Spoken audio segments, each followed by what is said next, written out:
Now, there are hundreds, if not thousands, of types of miso, but today we're talking about white miso, which is one of the most common.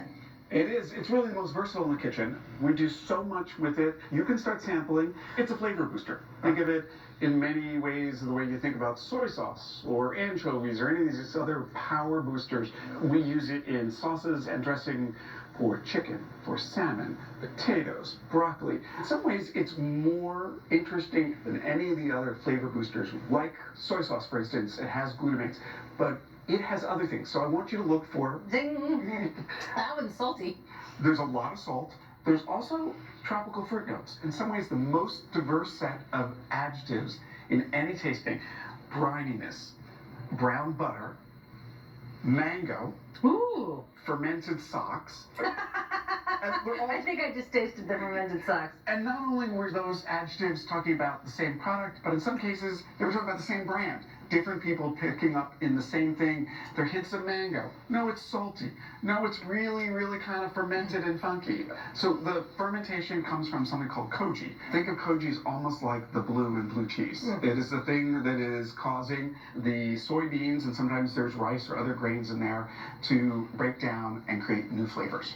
So, despite being called white, none of them are actually what I would call white. It's true, they're tan. We didn't really see much of a correlation between flavor and color. The texture is wildly different. I mean, this one is like applesauce consistency, and this one's almost like cookie dough consistency. You're right, that looks like chocolate chip cookie dough minus the chocolate chips. We didn't really see a pattern in terms of the rankings.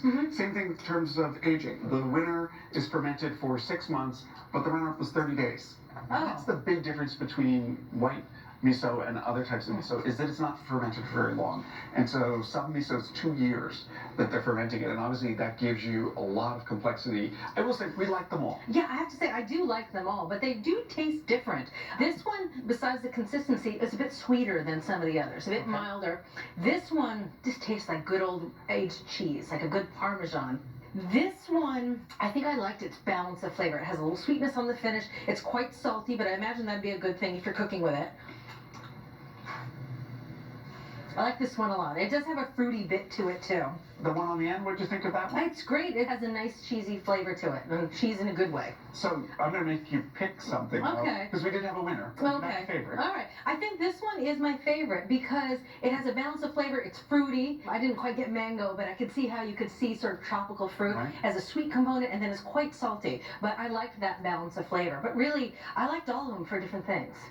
Okay, so you're hedging your bets. Yeah, you're putting chips on each one of these? Well, you know what, actually, it's unusual to taste it straight because, of course, you don't eat it that way. So I'm also trying to picture it in soup and things, and I think the intensity of this one would serve cooking well. Yeah, I will say, tasters did it the way you're doing it, but then they had soup, and then we used it on glaze for salmon. Oh, miso salmon. Yeah, that would be a little better, wouldn't it? All right, so I'm going to take the paper off what my favorite was.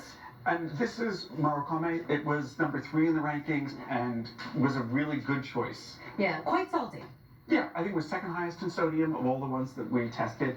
All right, this was kind of my second favorite. So this was the tasting panel's favorite. It's Hikari. Just felt really complex and balanced. Lots of interesting notes with nothing dominant. And these two?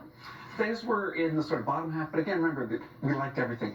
The difference here is this one is thinned out. Yeah, you can okay. see it's in a little squeeze pouch. Oh, yeah. Also, you picked up that it's sweeter. It has some sweetness in it. It was the least favorite, but in a panel of all things we liked. And this one on the end is the Miso Master. This was actually the runner-up. But the differences here, they taste very different, but the overall rankings were very close to each other. So there you have it. All the misos are good, but the best one is Hikari Organic White Miso, which costs about $7.49.